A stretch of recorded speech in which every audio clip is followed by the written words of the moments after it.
Hello and welcome everybody, it's Matt from Cardboard Odysseys. I've got another deck tech for you. Ayaya! Or Ayaya? I don't know. Anyways, Ayara first of Lockthwain. I was challenged a few months ago to do monocolored deck, so I've done so far green, I've done black, and maybe I'll do some of the other colors. We'll see. Maybe I'll do all of them. I don't know. I got colorless. I got black and green. So I'll have to find, I think there's a commander that I know that I could do for red. I've done white before in the past in an angel deck. It wasn't amazing. But anyways, Ayara. This is why you're here. Ayara first of Lockthwain. So this is about a $650 deck. I think it could be like it could be tweaked. It could probably, I'm almost certain it can be cheaper.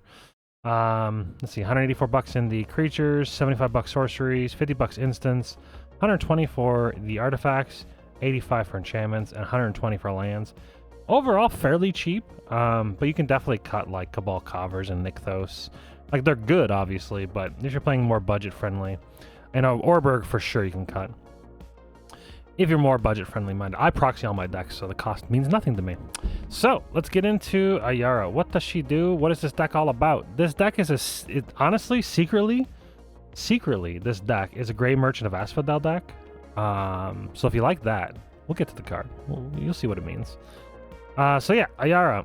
I wanted to be a mono black devotion deck where we're all talking about, it's just mainly aristocrat style, mono black, trying to get like as many, there's some cards in here that are like only in here for the mana symbols, really. I mean, because Grey Merchant of Asphodel cares about mana symbols. So what better commander to play than something that does aristocrat styles, has card draw built into it, and has 3 black mana symbols? That's Ayara.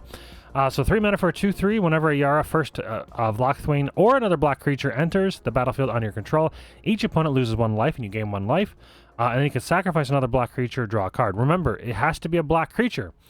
Most of the time, that's almost everything in the deck makes a black creatures, but there's a couple cards. I think there's like at least one card that makes a token that's not a black creature. So you have to be careful. But for the most part, you shouldn't have a problem. That card actually, I think that card might be a candidate to be removed, to be honest, because it's so annoying to have to care about that one card. Anyways, Liliana Dreadhorde General, one of the planeswalkers in the deck. 6 mana for a legendary planeswalker. Whenever a creature you control dies, draw a card. You kill a lot of your creatures. Getting a draw for every creature that dies is crazy for that you control. It's such a crazy card draw engine. It is 6 mana, so it's fairly expensive, but it does have 6 loyalty. You can +1 to create a 2/2 black zombie creature token, which you can then sacrifice to Ayara, which is fantastic. So card draw enabler. You actually draw 2 cards in that instance, which is fantastic. You can -4. Each player sacrifices 2 creatures of their choice. I don't love that it's 2 creatures of their choice. I would like it if it was more like the highest mana value or something, but each player of your choice, it allows you to draw 2 cards because you're sacrificing 2 of your creatures. And then the -9 is each opponent chooses a permanent they control of each permanent type and sacrifice the rest. Obviously, if you get that off, you're in like Merry Christmas Fantasyland, because it's just opponents, so you're just like, they only have one thing and you've got everything. But for the most part, honestly, this alone is a strong enough effect where it's fine. If there's like a cheaper replacement where you could just have this effect whenever a creature control dies, draw a card, then that alone is like, that's what you want. But everything else is just kind of icing on the cake. And of course it has 2 mana symbols. Abhorrent Overlord. This is like a secret Grey Merchant of Asphodel with the commander only. Because it's a 7 mana 6/6 flying demon, and that whenever it enters, you create a number of 1/1 black harpy creature tokens with flying equal to your devotion to black. At the beginning of your upkeep, sacrifice a creature. You know, I actually forget about that trigger. That is a line on the card that I'm just now realizing. So I've been cheating. Whoops. Actually, I'm not sure if I've ever played this in my friend group. I've only played it in playtesting, but it is something to remember because I didn't know it existed. A lot of text in the card. You know, you just kind of stop reading. That looked like flavor text, to be honest. Anyways, what's really cool about this with Ayara, anytime a black creature enters, they lose a life. So with this, it's like a Grey Merchant of Asphodel because you're getting, but then you're also getting creatures. So it's like a Grey Merchant on crack. What'd I just do? Oh, you can just hit enter to go to the next card? No. You hit enter, I don't know what it's doing. Anyways, Blood Artist. 2 mana for 0/1. Whenever it's a creature. Whenever a Blood Artist or another creature dies, target player loses 1 life and you gain 1 life. This is one of the cards that are like targeted lose a life, gain a life. Most of the cards are like each opponent loses a life and you gain a life. But this is targeted. Not as good. Could be removed for a better card if you have a better candidate. The Bloodletter of Aclazotz, 4 mana for a 2/4, has 3 black mana pips, which is nice. And then it's a vampire demon flyer that if an opponent would lose life during your turn only, they lose twice that much life instead. Damage causes loss of life, so if you attack, they take 2, then they double that to take 4. What's crazy about this is with your commander, it doubles the life they lose, so they each lose 2 life every time a creature enters the battlefield, including Bloodletter, for instance, because Bloodletter's triggering it, it's already on the battlefield, so then it'll double the trigger. You'll still only gain 1 life, but you'll double the loss, that's all you really care about. I'll tell you what, this deck is the best deck that I've ever killed my opponents with never attacking. Bogart Trawler. This card looks like terrible trash when you just kind of like look at it as a card, but think of it just as a swamp. How does that make you feel? Now it is a swamp that comes on the battlefield tab. We'll just kind of glaze over that part. So yeah, it's a. Oh no, this is the point you can pay for 3. Yeah. Think of it just as a swamp that hurts you. And it has the ability to exile target player's graveyard. This is why it's in here. Exiling a graveyard is fantastic. It is 3 mana. It is pretty high cost. But the way I see it is that it's a modal land. Well, that's basically what it is. It's a modal land that has exile target graveyard. And exiling graveyard, you have to have some interaction. Sometimes if an opponent pops off too hard, you got to put them in check. So having a land that does that, that doesn't come into battlefield tapped, is pretty good. Braids, Arisen Nightmare, 3 mana for a 3/3. Again, has 2 mana pips, which is nice. At the beginning of your end step, you may sacrifice an artifact, a creature, enchantment, land, or planeswalker. If you do, each opponent may sacrifice a permanent that shares a card type with it. For each opponent who doesn't, they lose 2 life and you draw a card. A way to draw cards, you could probably sacrifice land, and you'll almost certainly always draw 3 unless somebody has like a bunch of land. But it's just little way, like the aristocrat style, little ways to like ping life totals, bring them down slowly over the course of a game, where it doesn't feel like it's hurting too much, but it gets a little annoying, like a sting. It hurts every time it happens, but then they don't really like notice that they're like dead. Yeah, and plus it has 2 mana pips. Chittering Witch, a 4 mana 2/2 that whenever it enters the battlefield, you create a number of 1/1 black creature tokens equal to the number of opponents you have. Then you can pay 2 mana, sacrifice a creature, target creature gets -2/-2 till end of turn. This is a sack outlet, a creature generation which triggers a bunch of Ayara triggers, and then also a way to kill things. Pretty cool. Cryptghast, 4 mana 2/2 that when it enters, it makes, or actually whenever it's on the battlefield, whenever you tap a swamp for mana, you add an additional black, which is great. Also has Extort on it. Extort is whenever you cast a spell, you may pay, well in this instance just black or white if you're in a white deck. If you do, each opponent loses 1 life and you gain that much life. So you'll gain 3 if you've got 3 opponents, 2, whatever. But if you double the loss of life for every Extort, then you actually will gain that much life because that's how much life was lost, which is great. Dauthi Voidwalker, mainly in here again, double black mana creature in the casting cost, which is what we care about for devotion. But then it's also just a really annoying card. It's got shadow, so it makes it hard to block. It can't be blocked only by creatures with shadow. I mean, realistically, not many people run shadows. So it's basically a 3/2 unblockable for 2, which is pretty good. And then if a card would be put into a graveyard from anywhere, exile it instead with a void counter on it, and then you can sacrifice Dauthi to cast that counter, or to play without paying its mana cost. It's just super powerful. Everybody knows Dauthi Voidwalker, right? Endrick, Sar Master Breeder. Sar. Hey, Sar. 5 mana 2/2. Doesn't sound great, but whenever you cast a creature spell, create X 1/1 black Thrall creature tokens, where X is that spell's mana value. When you control 7 or more Thralls, sacrifice Endrick. Now, whenever you cast spells, you're going to want to sacrifice those things to those sacrifice outlets I talked about earlier. There's a couple of them. Some of them are really, really good, like Altar, for instance. You sacrifice all the tokens before you can actually get into like it's not infinite, but like it's pretty good. If you have like 5 or 6 cards in hand they're all creatures. Every time you cast a creature, you'll make the tokens, and you can then sacrifice those tokens. They get the out of the battlefield triggers from Ayara. Sacrifice those tokens to make the mana to cast the next creature to get more dudes, and it kind of pays for itself. There's a couple creatures in the deck that do this, but you have to be careful. If you ever have 7, he goes away. It is what it is. So don't let it get to 7 or more. Grave Titan. This is kind of just a big dirtily bad guy. It could probably be removed. It's probably over. It's not really that good. But it's a 6 mana. It's a 6 mana 6/6 with Death Touch that whenever enters or attacks, you create 2/2s. I put it in here because And, you know, it has the tutors when it enters, which will trigger Ayara for 3 triggers total, and then whenever you attack, it's another 2 triggers, and then you can sacrifice those things to do stuff. It's pretty good. I really don't know of much better things, to be honest, so I don't know. I think it's good. It's just expensive, 6 mana. So, Great Merchant of Asphodel. I've wanted this to be my commander for the longest time, right? Like, it's so powerful. 5 mana. It's a zombie. It's a 2/4. When Great Merchant of Asphodel enters the battlefield, each opponent loses X life, where X is your devotion to black, and then you gain life equal to the life lost this way. Yesterday, I played a game with Great Merchant of Asphodel, and they lost 20 each, and I gained 60 life for 5 mana. That's pretty good. A good value. I like that. I did have a Bloodletter on the field, so it did double the amount of life lost. But still, also most notably, black creature enters the battlefield, triggers Ayara. There's a lot of tutors in the deck, and it isn't intended for the deck to be sweaty. It is really good, but it's not intended to be like always do the same thing, except for kind of is, because I always want to cast Grey Merchant. That's my goal. My goal is to every single game cast it 1 time. I don't care if I win or lose. My goal is to always cast Grey Merchant. So there is a decent number of tutors and card draw. Just try to get to it. This is the card that I talked about earlier that it could probably be removed, but there are some synergies with it. Marionette Apprentice, 2 mana. It's a Human Artificer, 1/2. Fabricate X. When this creature enters, you put a 1/1 counter on it, or you create a 1/1 colorless servo creature token. This is the only reason that I was kind of like, I kind of want to remove it, just because this creature doesn't trigger or do anything with Ayara, and it like always makes me annoyed that I can't get rid of the token with her. There's other ways you can use the token, but you know. And then it also has this line, whenever another creature or artifact you control is put into a graveyard, each opponent loses a life. It's pretty good with treasures.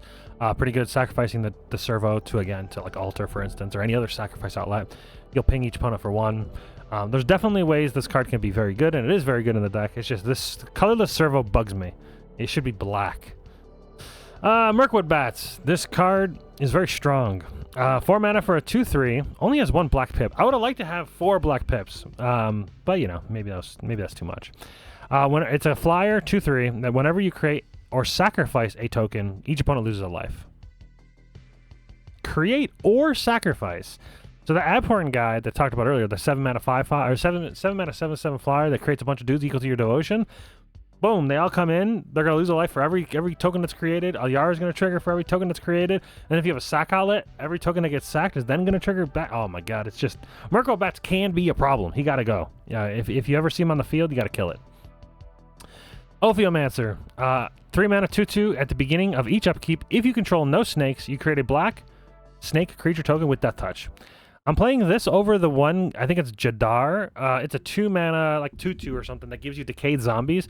It is cheaper than Ophiomancer, and realistically, Ophiomancer, with it being a casting cost of 3, is probably the wrong play. You probably should play the other guy. I think it's Jadar something or other.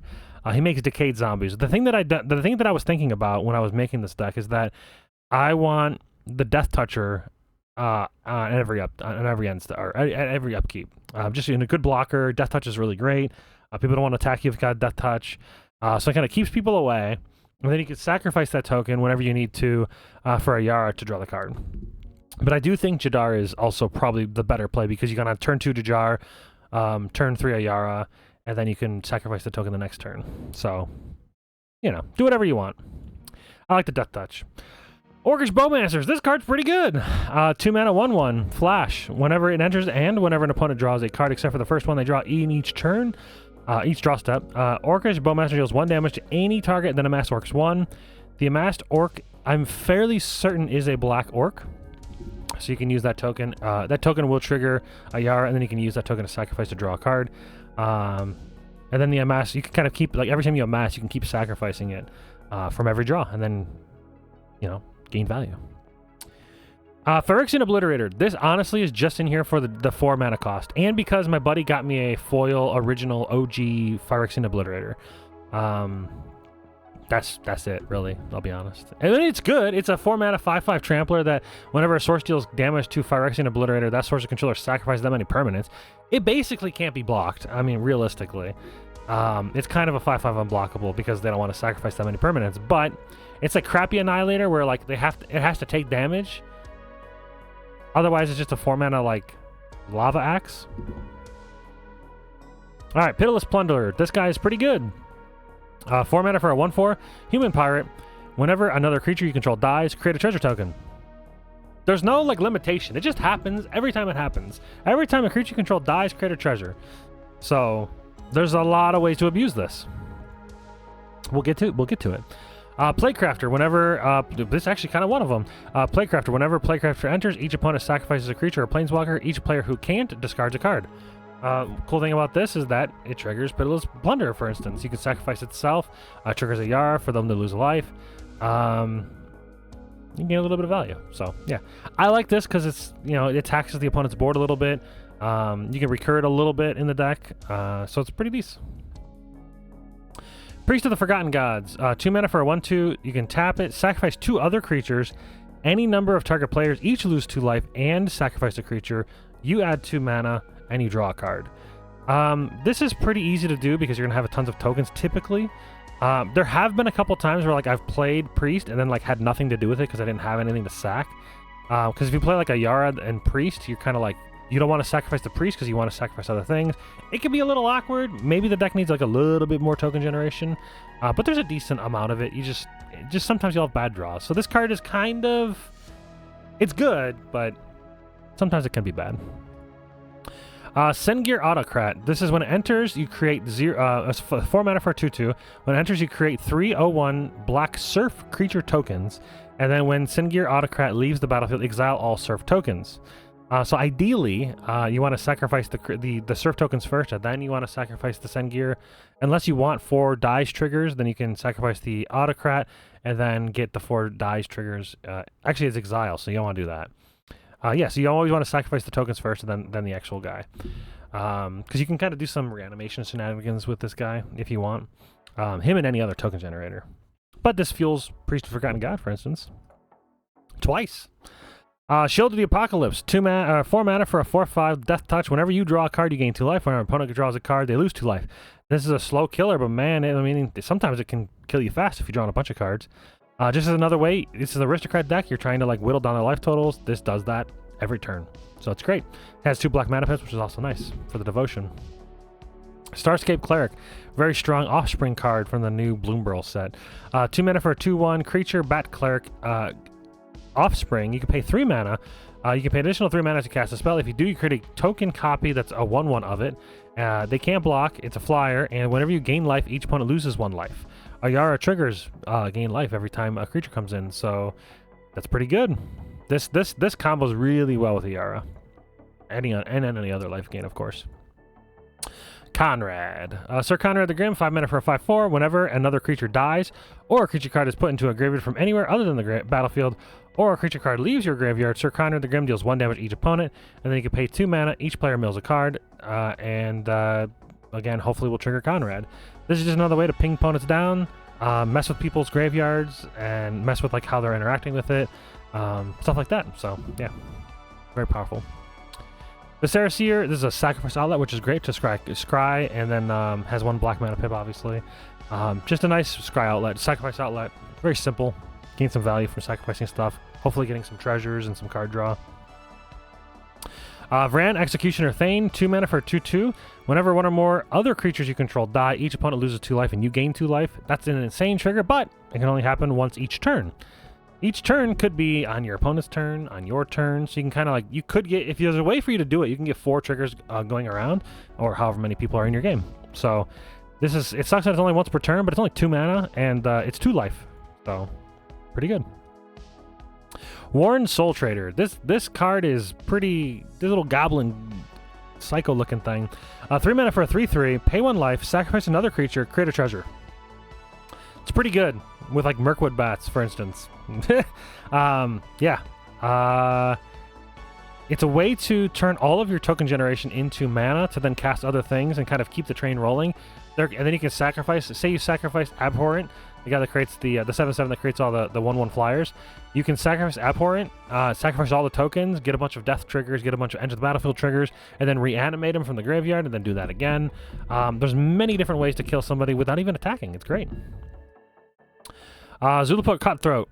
2 mana for a 1/1. Whenever Zulaport or another creature you control dies, Each opponent loses 1 life and you gain a life. Another one of ways to attack is to attacks opponent's life while you do your thing to draw cards and gain value.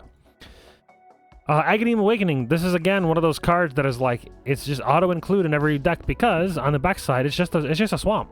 It's not actually a swamp, but it's a swamp because you can pay 3 life and it comes to the battlefield untapped. Otherwise, it's just a sorcery that costs 1 billion mana. To be fair, I've actually cast this card many a times. It's still a good card. 3 black and X. Unfortunately, in this instance, the devotion in black doesn't matter. But return from your graveyard to the battlefield any number of target creature cards that each have a different mana value X or less. I like casting this for trying to get a bunch of different like enter the battlefield triggers with Ayara. And then also they make tokens, and then like triggers a bunch more for Ayara, which is nice. Sometimes you can let Ayara die if there's like a board wipe that happens, and then you can kind of try to pick mana values with Ayara being one of them and bring them all back with Aghanim's Awakening. So nice little mass reanimator spell. Demonic Tutor. Hey, a tutor. You can go get a card, any card, put it right in your hand. You only got to tell them what it is. Pretty simple. Again, mainly in here for getting Grey Merchant. I want to cast Grey Merchant as many times as possible. So same thing with this one, but in this instance, additional cost to sacrifice a creature. Then you can go get any card. Exsanguinate. Each opponent loses X life and you gain X life, equal to the life lost this way. 2 mana and X. This is just a way to, again, drain your opponents, gain a bunch of life. Aristocrat style. Feed the Swarm. One of the very few ways to get rid of enchantments in black. Destroy target creature or enchantment an opponent controls. You lose life equal to that permanent's mana value. So a little bit of a downside, but you'll typically have a ton of life gain. As you notice, there's a ton of life gain in the deck. So this isn't too bad. I think there's another one that just came out more recently that also should probably be in the deck. I don't remember if I put it in or not, but feel free to use that one. Insatiable Avarice. I actually, when I first read this card, I was kind of like lukewarm on it. I was like, that's like a lot of mana. However, it's a tutor, so I was like, all right, I gotta play it. So 1 black mana, and then you can play spree costs. You can kind of like pick and choose whatever ones you want to pay of this this card. So if you pay 3, you can search your library for a card, then shuffle, put on top. That's very bad. You don't really ever want to do just that part. You really kind of want to do everything on this card, or maybe even just the bottom one, which is an extra 2 black symbols. Target player draws 3 cards, loses 3 life. Ideally, you pay the 5 mana to search your card, search your library for a card, and then go get 2 other ones randomly. You're getting 3 total cards for 5 mana. Not the best value, but at least one's a tutor. Reanimate. 1 black mana. Can you believe this? 1 black mana sorcery. Put target creature card from a graveyard onto the battlefield under your control, and you just have to lose a little bit of life. The value. Season of Lost, very strong card. 5 mana, sorcery, is you choose 5 paws worth of modes, and you can choose the same mode more than once. You can have each player sacrifice a creature. Again, a lot of times you gain value from your stuff dying, so it's not a bad thing to have your creatures die. You can pay 2 paws to draw a card for each creature you control that died this turn. Typically, you can have on a turn 3 to like, I don't know, 3 to like 10 creatures die or more in a turn. There are a lot of ways to enable this card to draw a bunch of cards. Or you can pay 3 black paws, and each opponent loses X life, where X is the number of creature cards in your graveyard. That last ability, I'll be honest, I don't know if I've ever used, but the first and the second abilities, I like using like double draw, and each opponent sacrifices a creature. So at the bare minimum, you're drawing. Is it you controlled? So you're drawing at least 2, which isn't great. But each opponent's losing 2 creatures as well, and likely you'll have die triggers as well. But yeah, that last ability I've actually never used. But I don't know. Let me know in the comments if you've ever used it. Has it been good? Who knows? Victimize. 3 mana sorcery. Choose 2 target creature cards in your graveyard. Remember Reanimate, where like you only got 1 creature back from 1 mana? What if I told you 3 mana? You could just sacrifice a creature, and you return 2 of them back from your graveyard to the battlefield tapped. The value. You can't return the creature that's sacked, but you can return 2 other ones. Corrupted Conviction. I think there's like 2 or 3 of these different versions of cards. I think it's maybe even 3. Could be 4. Corrupted Conviction. Black mana instant. As additional cost to cast a spell, you sacrifice a creature, draw 2 cards. So this is kind of like the draw engine of the deck. There's a lot of draw, but this is more draw engine. Sacrifice some creatures, gain some triggers, draw some cards. You see the theme? Culling the Weak. Hey, look at that. Sacrifice something, you gain value. Look at that. Black's really good at doing this. So for 1 mana at instant speed, you can sacrifice a creature to gain 4 black mana. +3, pretty good. Hey, look, 1 black mana to gain 3 mana. Pretty good. Ayara is 3 mana, so Dark Ritual on turn 1, get Ayara out, and then start popping off. It's not like super powerful or super necessary to do this. Dark Ritual's kind of just in here to like just power out bigger things faster, or like just kind of accelerate the game just a little bit further. Deadly Dispute, another one of those cards. 2 mana instant speed as additional cost to sacrifice a creature or artifact, and then you can draw 2 cards and create a treasure token. So it's basically 1 mana, which is pretty cool. You've got a Deadly Rollick, a free commander spell, as long as you have your commander, but 4 mana instant, otherwise, exile target creature. If you control your commander, you can pay without paying it, or play without paying its mana cost. Just exile target creature in black, for free. Defile, for 1 black mana, instant, target creature gets -1/-1 till end of turn, where it's -1 for each swamp you control. Pretty good. There's a lot of swamps in the deck. I think there's like 27, I think. Plus Urborg would then make all of them swamps.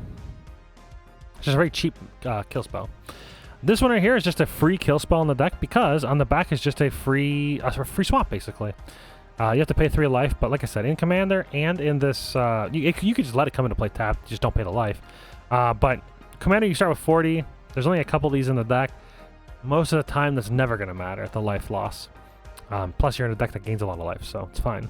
Destroy target creature or planeswalker is what it does for 4 mana. The cost sucks. 4 mana is very bad, but instant speed, destroy target planeswalker is not terrible. And otherwise, it's land. So it's basically just a free spell in the deck. Flare of Malice, one of the new flares from Modern Horizons 3. 4 mana, instant. You can sacrifice a non-token black creature rather than paying its mana cost. Each opponent sacrifices a creature or planeswalker with the greatest mana value among creatures and planeswalkers they control. I don't like when my opponents get to choose what they sacrifice, but this does allow you to kind of manipulate what gets sacrificed, and it's only opponents, so you kind of like, you know, look around the board. If there's a lot of high power stuff you want to get rid of, or high mana value stuff you want to get rid of, then you can cast this for basically for free. Also, it's a sack outlet for if you want to sacrifice something. Say, for instance, somebody tries to like sword your Grey Merchant of Asphodel. You can sacrifice it to this, so you don't lose your Grey Merchant. You can reanimate it the next turn. Pretty good. Malka Rebirth, this is the same kind of situation where, to me, I just play this because on the backside it's a land. However, this comes to the battlefield tapped. You can't just pay 3 life. So this is more of a flex spot. I would say if you don't like this card, you can just run a swamp. But what it does is, for a single black mana, instant, choose target creature, you lose 2 life. Until end of turn, that creature gains. When this creature dies, returns to the battlefield tapped under its going to control. I would never remove this card, just to be clear. You can do some dirty things with this card. Play Grey Merchant, use Malka Rebirth on it, sacrifice it to something, it comes back for free, triggers again. Ugh. Same thing with Abhorrent, the 7/7 fly that makes all the dudes. I mean, Malakir is super good. There's a couple effects like this in here. Plumb the Forbidden. This is another cool card where it kind of turns all your token generation into value. So for 1 black and 1 colorless, you can, at instant speed, you can sacrifice any number of creatures in order to like duplicate the number of times you're casting the spell. So when you do, you copy the spell for each creature sacrificed, and then you draw a card and you lose a life for every time you cast it or copy it. I don't love that you're losing a life for each, but again, you're playing a deck that like gains a bunch of life. I've never lost with playing Ayara, actually, funny enough. You're typically at like 100, 200 life by the end of the game. Everybody's dead. They're all drained. It's pretty good. Saw in Half, another amazing card. This is one of the cards from Infinity, but it is legal. So for 3 mana and instant speed, destroy target creature. If that creature dies this way, its controller creates 2 tokens that are copies of that creature, except that their power is half that creature's power and their toughness is half that creature's toughness. Round up each time. So if you target your Grey Merchant, you get 2 Grey Merchants, and that Grey Merchant goes to the graveyard where then can you reanimate it. It's pretty good. Yeah. Again, I want to cast Grey Merchant as many times as possible, drain everybody, and never attack. Just be the most passive-aggressive deck in the game, you know?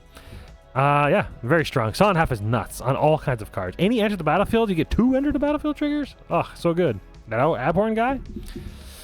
Alright, Zat's Will. 5 mana, instant. Choose 1. If you control your commander, you can choose both. You don't have to. Each opponent sacrifices a creature they control with the greatest power. Exile all opponents' graveyards, then create X01 Black Thrall tokens, where X is the greatest power among creature cards exiled this way. This really gets Tron decks they get their pennies in a bunch. They hate this card. Not only does it kill their big creature, which is most of the time their commander, it's not that big a deal, but then they lose everything that's on it or whatever. But then you get a bunch of thralls, you get a bunch of blockers as well, or a bunch of triggers from Ayara, or a bunch of fodder for any sacrifice outlets you have. Just very strong. 5 mana is a little expensive, but at instant speed, it's not too bad. The old Tragic Slip. You gotta run Tragic Slip. You have so many ways, your commander's one of them, to trigger the Morbid ability, but we'll read the card. So 1 black mana, instant, target creature gets -1/-1. If you have the Morbid trigger, which is just if a creature died this turn, that creature gets -13/-13 till end of turn. So it's a very good, cheap, instant cast a kill spell that you can kind of trigger whenever you want if you ever need to with Ayara. I felt like it's very synergistic in that way. Village Rites, another one of those cards, instant, that you can sacrifice a creature and then you draw 2 cards for 1 mana. Very cheap, very valuable. Mana Rock, Arcane Signet. Bolas's Citadel. I feel like if you're playing a mono black deck, not only does this have 3 black symbols in the casting or in the actual mana value for your devotion to black, but I just feel like if you're playing mono black, you probably have to play Bolas's Citadel. It's a legendary artifact for 6 mana that you can look at the top card of your library at any time. And you may play lands and cast spells from the top of your library. If you cast a spell this way, you pay life equal to its mana value rather than pay its mana cost. Then you can tap it to sacrifice 10 non-land permanents. Each opponent loses 10 life. That's pretty relevant, actually. Non-land or non-land permanents, you make a lot of tokens, so it doesn't say non-token, non-land. I don't know why it's not non-land. Why can't you sacrifice your lands? I mean, there's just 10 life, right? But either way, Bolas's Citadel can be very strong. I think if it didn't have triple black, I don't think I would play it, but because it has triple black and its casting cost for the devotion, that's why I'm playing it. It's still strong no matter what, but it's typically stronger when you can manipulate the top of your library, which this deck does not do. So if you get a land on top, it kind of sucks. Bantu's Monument. Oh, if you want, you can run all the black fetches if you want to. You'll jack up the prices, but price of the deck, but you'll give the ability to kind of like shuffle the deck around. It helps it a little bit. Bantu's Monument, 3 mana, legendary artifact. Black creature you control costs 1 less to cast, and then whenever you cast a creature spell, each opponent loses a life and you gain a life. Pretty good. Just a little bit more life drain, a little bit more mana cost reduction. Same thing with Jet Medallion, just kind of like a pseudo mana rock or cost reduction. Black spells you cast 1 less to cast. Nixus Lotus. Actually, this card needs to be removed for Throne of Eldraine. Throne of Eldraine is just pretty much better in almost every situation. So just Throne of Eldraine, just grab that in place of this. I'll probably just fix it in the deck list once we're done with the video. But I'll read what this is. Maybe you like it. It's good. It's just there's a better Throne of Eldraine, just better. I'll read this, then I'll tell you what Throne of Eldraine does. So Nixus Lotus for 4 mana, legendary artifact. It enters the battlefield tapped. Don't like that. But then you can just tap it, choose a color, add any amount of your devotion. So that's really good, right? You're playing mono black. You're playing a devotion deck. Maybe it should be in here, and maybe the other one needs to be added as well. So Throne of Eldraine is 5 mana. For a artifact, and then when it enters the battlefield, you choose a color, and then it doesn't come into battlefield tapped, and it immediately can tap for 4 mana of the chosen color, but you can only use that mana to cast stuff of the chosen color, of the mono color. It can't be like hybrid or anything. And then the second ability is you can pay 3 mana, and you can tap it to draw 2 cards, but you can only activate its ability with black mana, or whatever color you choose. So maybe because of the theme of the deck, Nixus Lotus should still be in here and add Throne as well. I don't know. I'll put it in the considering section and you decide. Or maybe I'll find a spot for it. Phyrexian Altar, one of those cards I was talking about earlier where you can just kind of sacrifice outlet to gain a bunch of mana. Pretty good. Phyrexian Altar, 3 mana, sacrifice a creature, add 1 mana of any color. Very strong, very it kind of combos. There's no like full-on combos in the deck to my knowledge, but it definitely can cause really spiky turns. Skull Clamp. You create a lot of tokens. You have the ability to sacrifice them very easily. Some of them do just die to Skull Clamp. It's a equipped creature gets +1/-1, and then whenever equipped creature dies, draw 2 cards. Very cheap equipment, 1 mana and 1 mana to equip. So for 2 mana or 1 mana to cast, 1 mana to equip, every time you can just maybe draw 2 cards. You put it on something that you're going to sacrifice with Ayara, you draw 3 cards. Say you want to kill your Grey Merchant, but you don't have like a sacrifice outlet, put the clamp on it and then sacrifice it with Ayara. You draw 3 cards and then he goes to the graveyard, then you reanimate him. So there's just tons of plays you can do and gain tons of value. Lots of flyers. The 1/1 flyers, harpies that the Abhorrent Horror makes, or Abhorrent, the 7/7 flyer guy. You can just sacrifice them. Bitter Blossom is another card. Just tons of value. Mana Rock. The One Ring, very powerful card. 4 mana for an indestructible legendary artifact. When it enters, if you cast it, which the only way you can do that in this deck is just casting that, you gain protection from everything until end of turn. At the beginning of your upkeep, you lose 1 life for each burn encounter on the One Ring. Doesn't matter. Your life total is going to be plenty fine. And you can tap it to put a burn encounter on the One Ring and then draw a card for each burn encounter on the One Ring. It's in here because it's one of the best cards in Magic and probably should be in almost every deck. Has no real theme to the deck, but it's just draw engine. Attrition. This is a very powerful card. I have to imagine this is one of the saltier cards of the game. I'm not entirely sure on that, but 3 mana enchantment, pay 1 black mana, sacrifice any creature, destroy any target non-black creature. And that's repeatable. It's just an enchantment that sits out there. You just kind of like bang, bang, bang, bang, bang, shoot down creatures, no problem. All your tokens become just like kill spells. It's pretty good. And 2 black for the devotion. Like, this is basically a board wipe, but it sits on the field and it kind of controls the field and it gives you 2 more devotion. That's really why it's here. Bitter Blossom, I talked about that. It's 1 devotion, but not only that, it gives you a 1/1 at the beginning of every upkeep. You lose a life, but with Ayara on the battlefield, it not only fuels and counteracts the 1/1 because you gain a life when a creature enters the battlefield. You can use that to sack it to draw a card as well. So Bitter Blossom is just straight up fuel for Ayara, which is perfect. Exactly what you want in the deck. Just constant draw. It's great. Grave Pack, another one that has triple devotion of black. Whenever a creature you control dies, each other player sacrifices a creature. Another board wipe in the deck that I guarantee you, the moment this lands, if you have a sack outlet on the field and your board isn't decimated, you're going to decimate their board. Very strong card, very powerful. 3 devotion, great. Phyrexian Arena, again, not a super powerful card, kind of slow, but it has 2 devotion, which is great. At the beginning of your upkeep, you draw a card and you lose a life. So, you know, card draw, devotion, that's nice. The Meathook Massacre. Now, this card, very strong. I would even say maybe even play the new Meathook as well, the Meathook Massacre number 2, because I think it has 4 devotion to black. Probably play both. The Meathook Massacre, so 2 mana and X. When it enters the battlefield, each creature gets -X until end of turn. And then whenever a creature you control dies, each opponent loses a life. Whenever a creature an opponent controlled dies, you gain a life. So you can use this as like a finisher. If you have a bunch of tokens, you can cast this, and then each opponent loses a bunch of life because all your stuff's dying. Or you can cast this for 0 and just have it out there for when you're sacrificing your stuff for value, and it's just constantly pinging. And then whenever their stuff dies, you're gaining life. So it's just a very valuable card. 2 devotion as well. Now we're into the lands. Nothing really powerful in the lands. I mean, just Cabal Coffer, really good. You pay it 2 mana, you tap it for, and you gain black mana for every swamp you control. Nothing crazy powerful there, but just nice to have. Nykthos, very powerful card. Taps for colorless, or you can pay 2 mana, choose a color, and then you tap it and add any mana, an amount of mana of that color to your devotion to that color. So your devotion of black, you just get that much mana. A lot of times this taps for 7, 8, 9, 10, around that. It's pretty good. Phyrexian Tower, this is a really, really nice land. It taps for colorless, or taps, sacrifice a creature, add 2 black. So it gives you a way to use all those tokens you've generated, or a sack outlet, for instance, if you got to get rid of something to then reanimate it or whatever. Save it from an exile spell. Just really, really nice to have this on a land. Lands are fairly safe. Not many people destroy lands, so your lands are super powerful. Spymaster's Vault. When it enters the battlefield tapped unless you control a swamp, which you'll have like 20-something swamps, you always will. This card is nuts, by the way.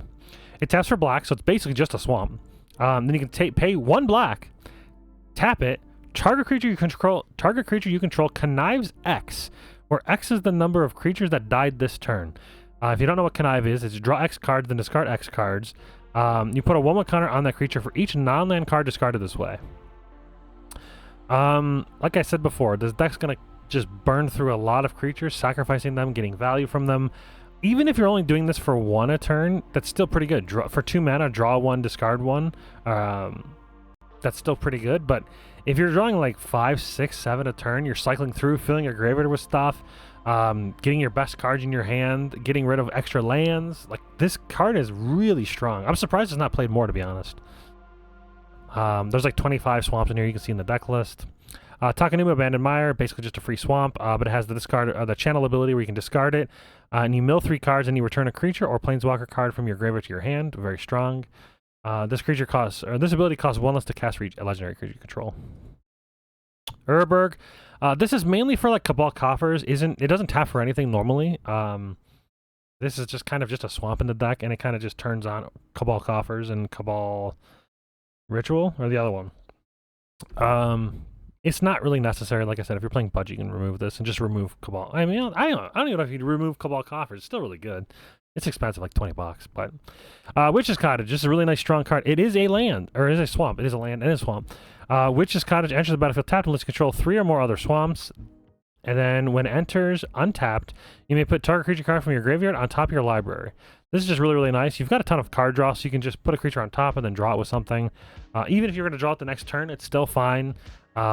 Getting some stuff. It's kind of like a regrowth on a land, which I like. In black. I think this is in my considering. Yeah, okay. So in my considering, there is Gravecrawler.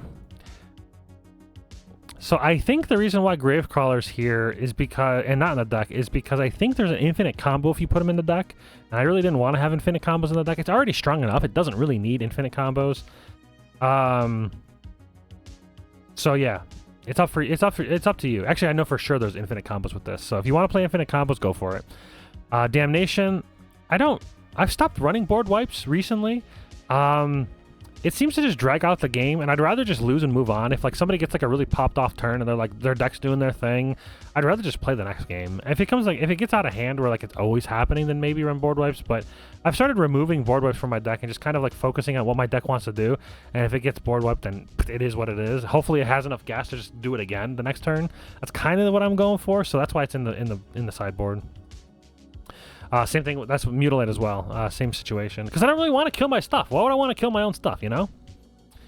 Bastion of Remembrance. I think that, yeah, this was in the same situation as that, the two mana, the Marionette Apprentice. It creates a white human soldier, which bugs me. It's not black, and it's got a good effect. Whenever a creature you control dies, each opponent loses a life and you gain a life. So it's like your commander in an enchantment. But it creates this white human soldier that like does nothing, or does very little. I don't know. It just bugs me that Ayara can't use it. And then Golem, I actually had thought about originally. Golem could be a decent commander, alternative commander, if you want to just swap out Ayara, put her in the deck, and have Golem as your commander. This is a 2-mana 1/1. It has Skulk, so this creature can't be blocked except by a creature with a greater power. At the beginning of your end step, each opponent dealt combat damage this game by a creature named Golem loses life equal to the amount of life you gain this turn. This deck runs a lot of life gain. Every time, you just have to hit each opponent once with him, and then it's like that for the rest of the game. Kind of like an emblem in a situation. So, it's interesting. Obviously, he has to be on the field, but yeah, this could be a decent commander if you're trying to drain people out, but he doesn't have triple block for the devotion, so... Anyways, the video's running along. Hope you guys enjoyed. Hope everybody, if you have any questions, put in the comment section below. I'll try to have a budget version of this deck as well down in the description. And thanks for watching. See you all in the next one.